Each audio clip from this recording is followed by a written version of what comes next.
Welcome to part 6 of Let's Play Crypt of the Sorcerer by Ian Livingstone.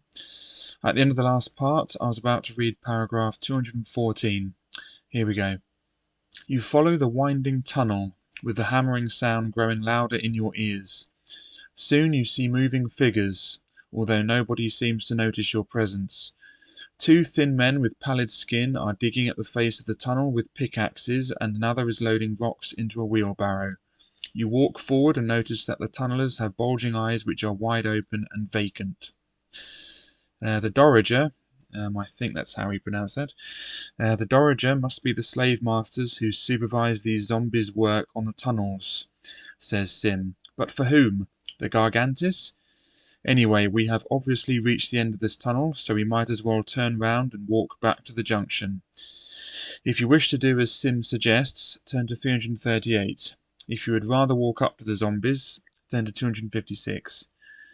Okay, there they are.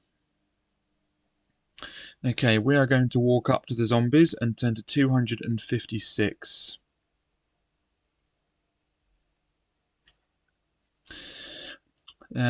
You walk up to the zombie who is loading the wheelbarrow. It does not stop working and acts as though you do not exist.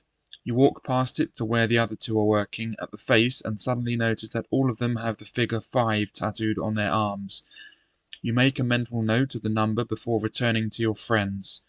You decide that there is nothing else to do except walk back to the junction. Turn to 338. Okay, so let's make a note of that. Zombie arms, :5. Okay, new line.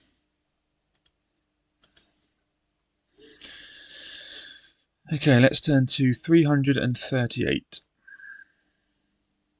Here we are.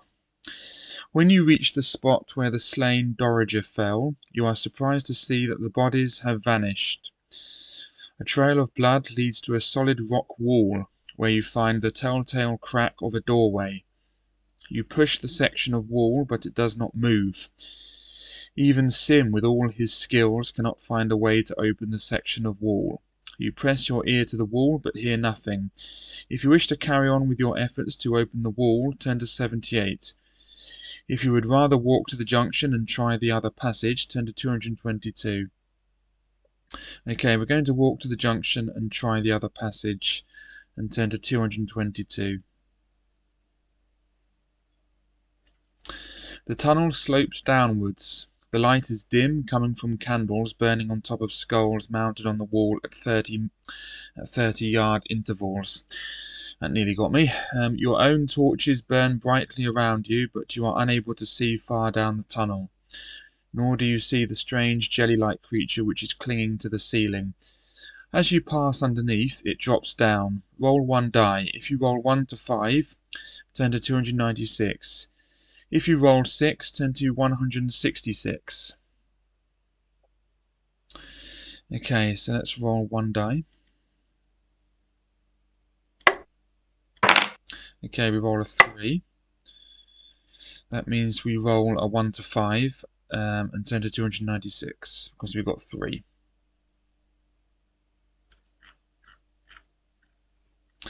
The creature lands on top of you and immediately starts to feed. However, it is not your flesh that it feeds. However, it is not on your flesh that it feeds, but the metal of your armor. Lose 1 skill point. Okay.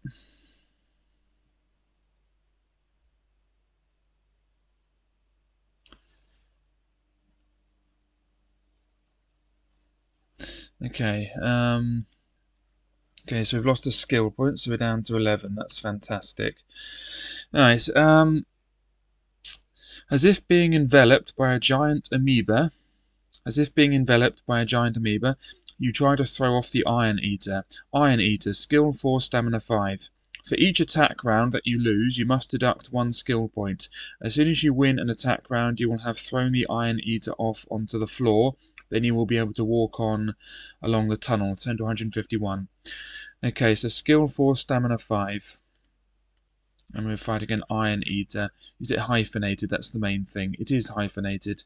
So we need to put a hyphen down. Iron Eater. Skill 4, stamina 5. Okay, so my skill is 11. So 4 plus 6 is 10.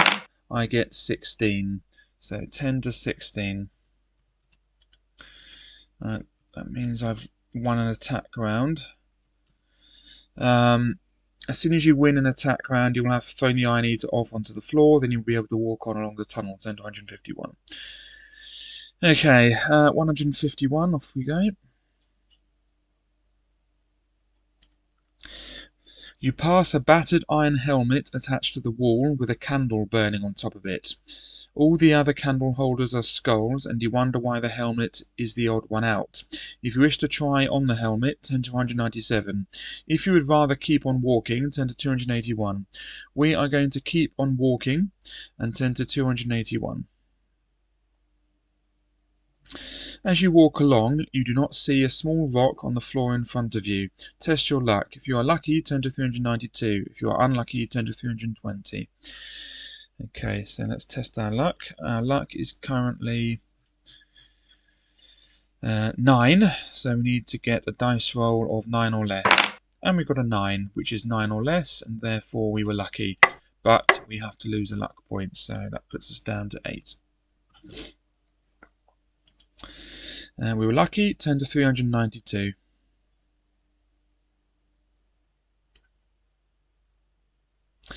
You step over the rock, unknowingly avoiding a trap, and walk on. Turn to 79.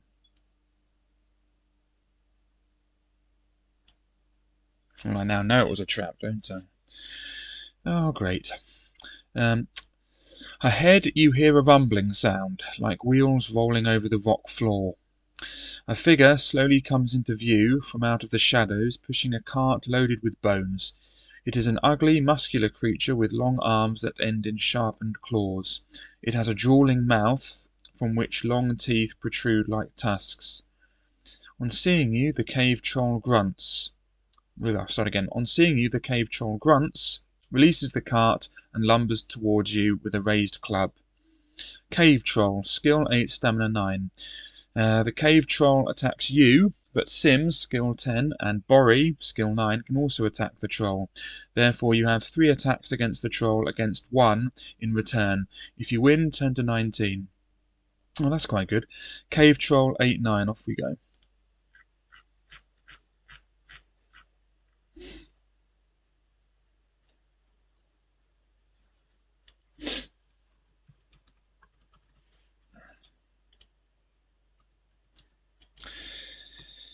Okay, so my skill is 11, and I also have 10 and 9. Yeah, so I can attack him 3 times, but I suppose I can only assume that if he attacked me, then I'm the only one who gets hurt. So anyway, so 11 plus 4 is... No, we're fighting for... sorry, I'll start again. It was 8 plus 4, isn't it? Yeah, 8 plus 4 is 12. That was his dice roll. So 12. I'll just write that down. My attack is 11 plus 6 is 17. Yeah, 17. That puts him down to 7. Now we have to, for the other ones. So that's Sim and Borri, 10 and 9 respectively. Okay, 10 plus 11 is 21, so that beats the 17.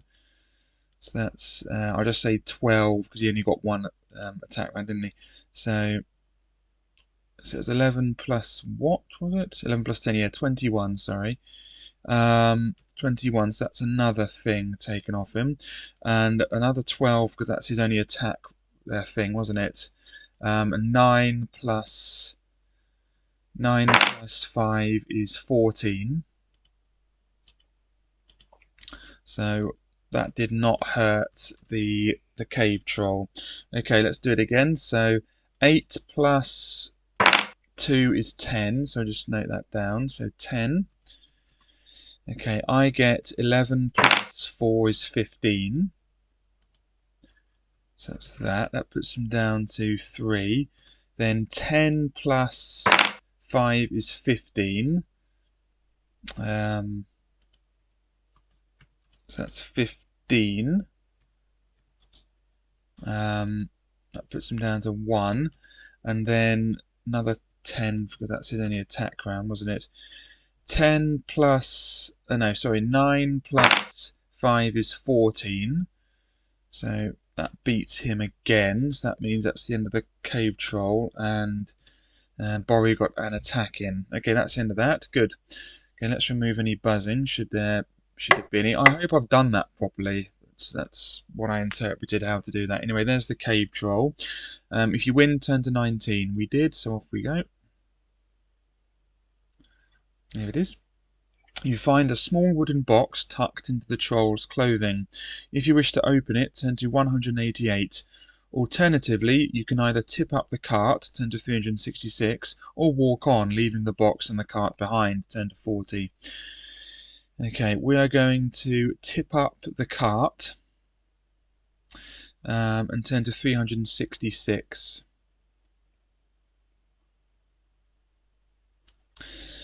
Underneath all the bones, you find another wooden box much bigger than the one hidden inside the troll's clothing. If you wish to open the large box, turn to 104. Turn to 104. If you would rather walk on, leaving the boxes behind, turn to 40. We are going to open the large box and therefore turn to 104. You carefully lift the lid of the box and find that it contains merely empty bottles of Warthog Stout, the favourite drink of trolls. There is also a book which is published by the small brewery entitled The Warthog Book of Troll Records. Borry grimaces and says, "Ugh, Warthog Stout. How can anybody drink that ditch water? Trolls are so disgusting that they'll drink anything, and they can't even read, so why this book gets published is a mystery to me. Still, I wouldn't mind a quick read to see how stupid trolls can be. If you want to rest for a while and let Borry read the book, turn to 266. If you want to tell him to leave the book and press on along the tunnel, turn to 40.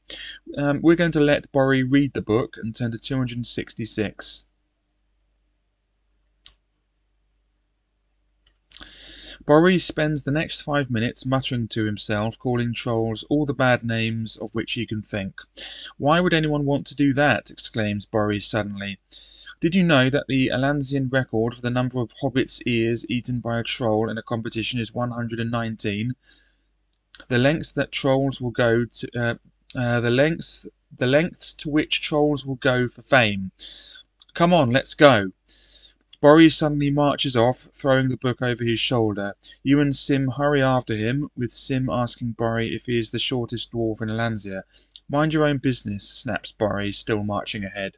Turn to 40. Okay, so we need to write down that 119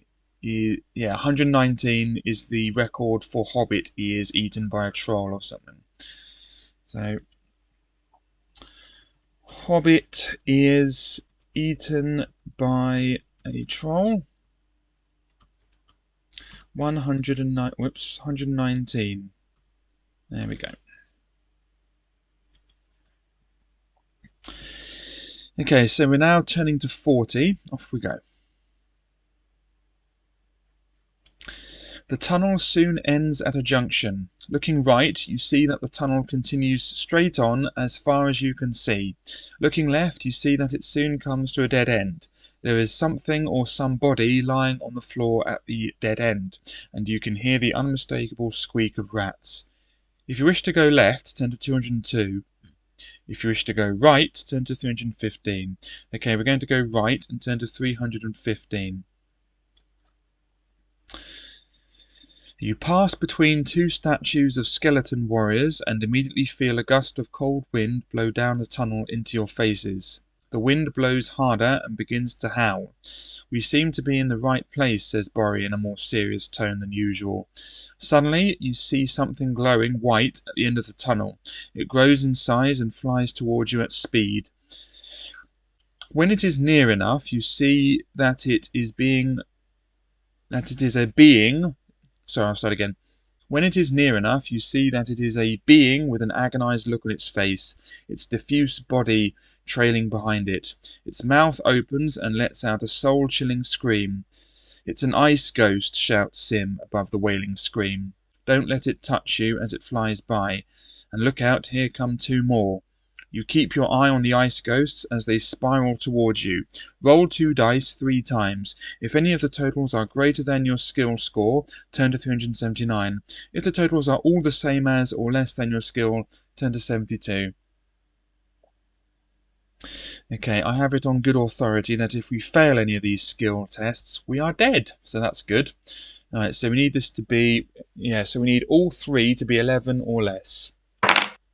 Oh dear, I'm dead. Whoopsie daisy, that's the end of the book. Okay, that's the end of this part. Goodbye. Join me for the next book. Unbelievable.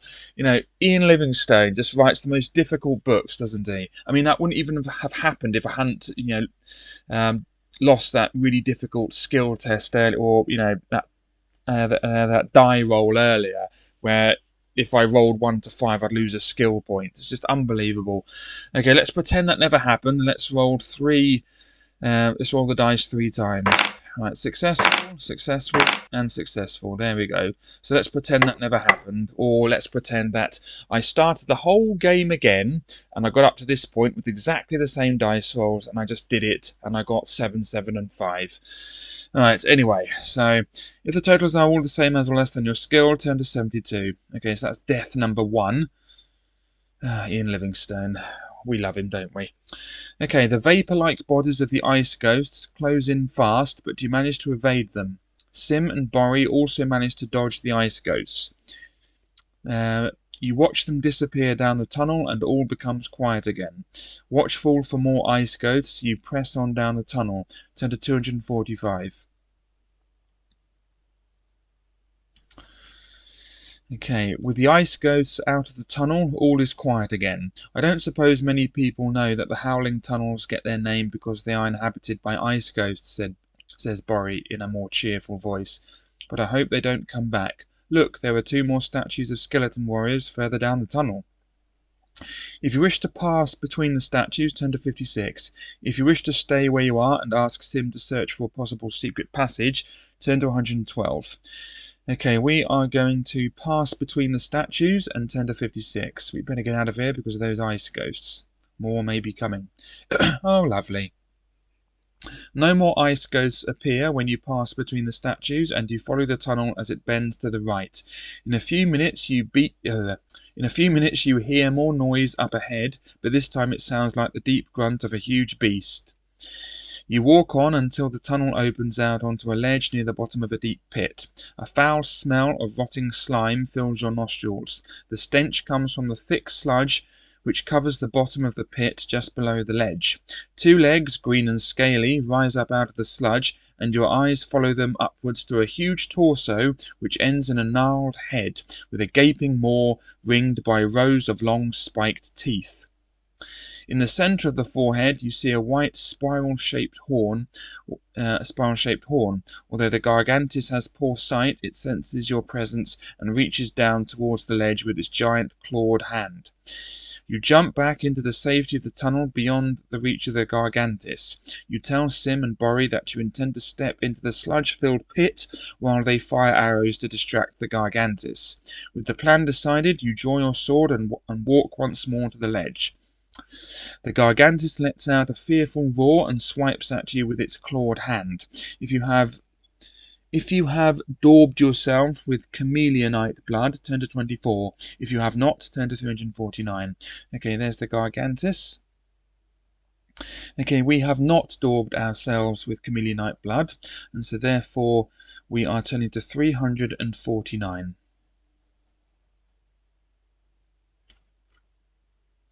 The clawed hand catches you on the shoulder and neck, inflicting a terrible gash. Lose 2 stamina points.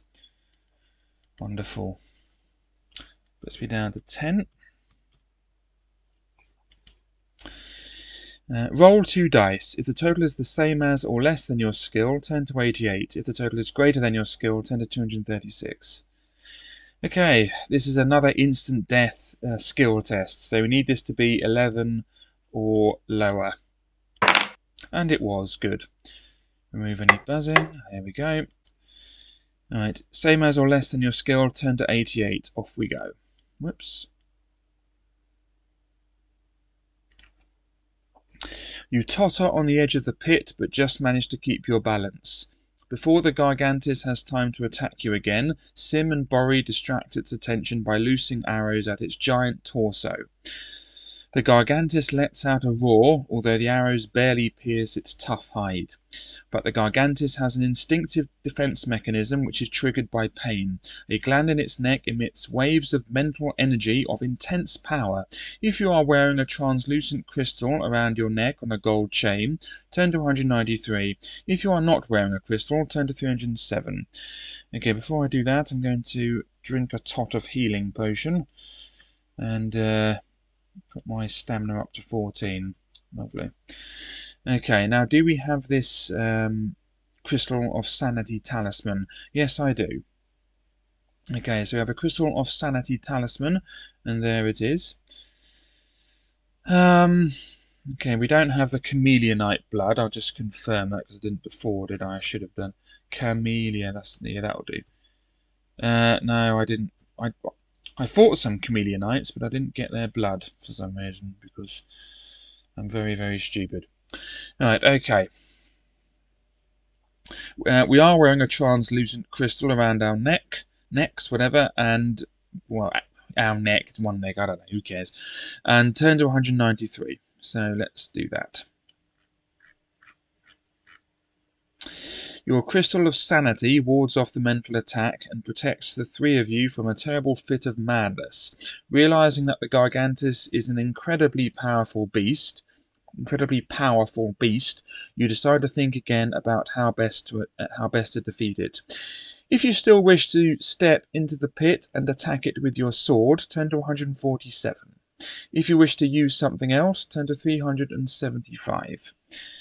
Okay, we are going to use something else and turn to 375.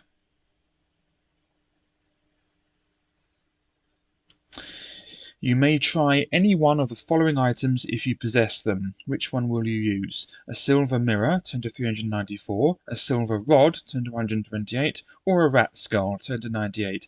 If you do not possess any of these items, you will have to rely on your sword once again and turn to 147. Okay, we are going to try a silver rod. And therefore turn to 128. We have both parts of it. I'm certain that we do. So anyway, I'll just confirm. Do we have both halves of the rod?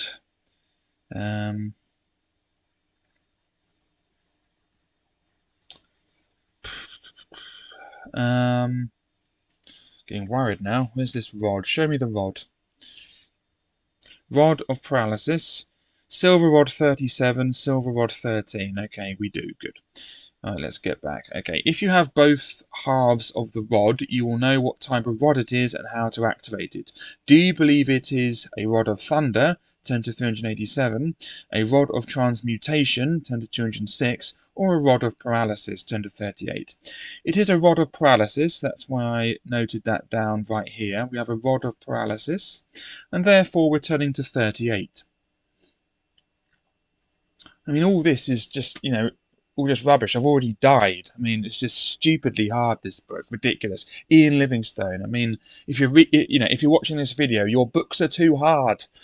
Right. The rod can affect only one being at any time. If you hope to use the rod against the Gigantis, you must mentally release the creature you paralyzed previously.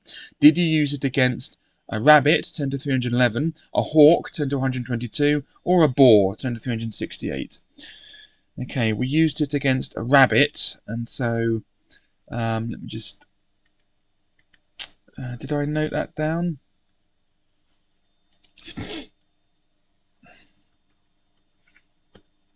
No, I didn't note that down, but I have it on good authority in my notes that we did use it against a rabbit, so I can't remember doing that, but that's what we need to do. So we're turning to 311. Holding the rod in your hand, you imagine the rabbit frozen in time. Somewhere, hundreds of miles away, the rabbit springs once again into action and continues its run through the grass, unaware that it had ever stopped. You point the rod at the gigantis and hold your breath as a giant clawed hand reaches down to grab you. Much to your relief, the hand suddenly halts inches from your face.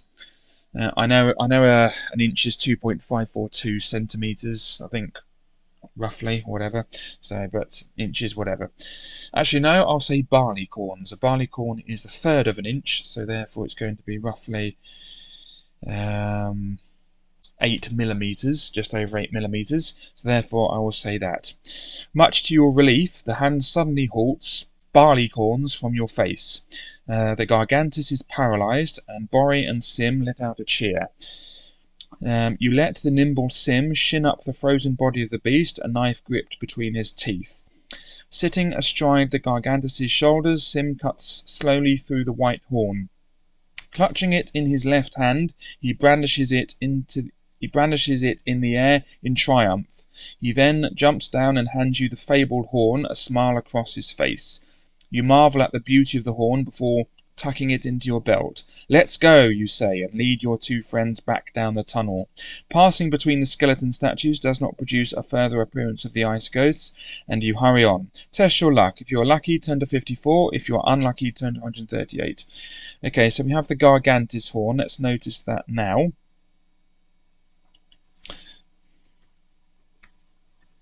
Gigantis horn. And now we have to test our luck. Our luck is 8, so we need this dice roll to be 8 or lower. And it was good. However, we have to lose another luck point. Puts me down to 7. So we're lucky and we're turning to 54. Off we go. Fortunately, you are not confronted by any creatures, and you are able to make your way out of the tunnels. Turn to 279.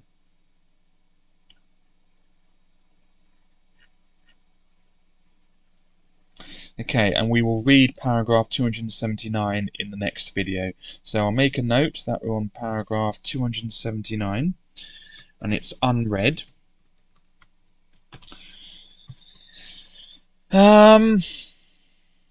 And that's that. Thank you so much for watching. In the next video, we'll be watching, or rather, we'll be reading paragraph 279.